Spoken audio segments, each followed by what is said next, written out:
भगवान की जय। उमापति शिव शंकर भोलेनाथ की जय। शनि प्रदोष व्रत कथा। शनि प्रदोष व्रत कथा।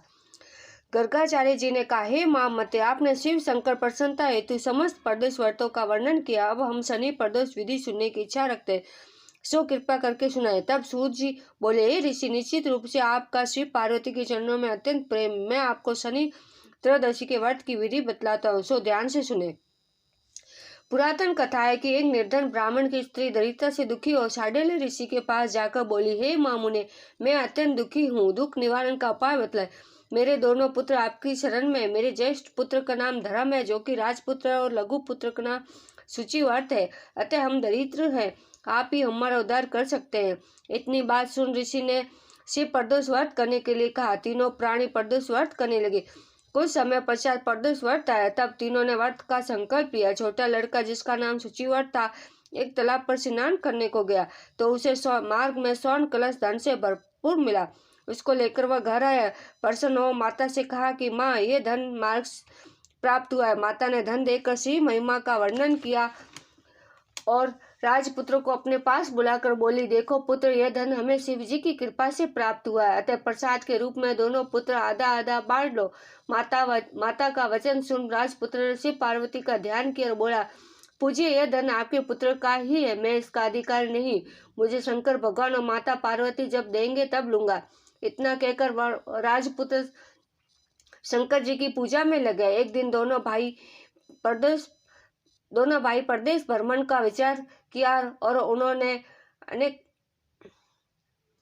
वहां उन्होंने अनेक गंधर्व कन्या को क्रीड़ा करते हुए देखा। उन्हें देख शुचिव्रत ने कहा, भैया, अब हम इससे आगे नहीं जाना। अतः कह शुचिव्रत उसी स्थान पर बैठ गया। परंतु राजपुत्र अकेले ही स्त्रियों के बीच में जहाँ पहुंचा, वहां एक स्त्री अति सुंदर राजकुमार को देख मोहित हो गई और राजपुत्र के पास पहुंचकर कहने लगी, हे सखियो, इस वन के समीप ही जो दूसरा वन है, तुम वहां जाकर देखाओ। मैं यहाँ बैठी हूँ, मेरे पैर में बहुत पीड़ा है। ये सुन सब सखियां दूसरे वन चली गई। वह अकेली सुंदर राजकुमार की ओर देखती रही। इधर राजकुमार भी कामुक दृष्टि से निहारने लगा। युवती बोली, आप कहाँ रहते हैं? वन में कैसे पधारे? किस राजा के पुत्र है? क्या नाम है? राजकुमार बोला, मैं विद्रुप नरेश का पुत्र हूँ, आप अपना परिचय दे। युवती बोली, मैं विद्रुविक नामक गंधर्व की पुत्री हूँ, मेरा नाम असुमंती है। मैंने आपकी मन स्थिति को जान लिया है कि आप मुझ पर मोहित है। विधाता ने हमारा तुम्हारा सहयोग मिलाया है।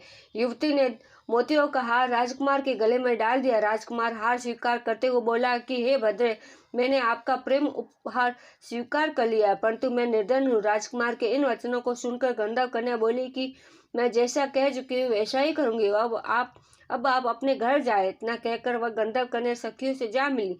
घर जाकर राजकुमार ने शुचिव्रत को सारा वृतांत कह सुनाया।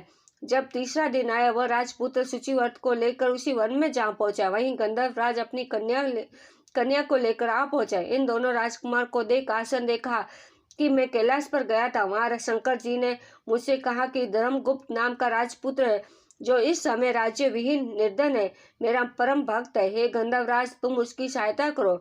मैं महादेव जी की आज्ञा से इस कन्या को आपके पास लाया हूँ, आप इसका निर्वाह करें। मैं आपकी सहायता कर आपको राजगद्दी पर बिठा दूंगा। इस प्रकार गंधर्वराज ने कन्या का विधिवत विवाह कर दिया। विशेष धन और सुंदर गंधर्व कन्या को पाकर राजपुत्र अति प्रसन्न हुआ। भगवत कृपा से वह समय उपरांत अपने शत्रुओं का दमन करके राज्य का सुख भोगने लगा। बोलो उमापति शिव शंकर भगवान की जय। हर हर महादेव।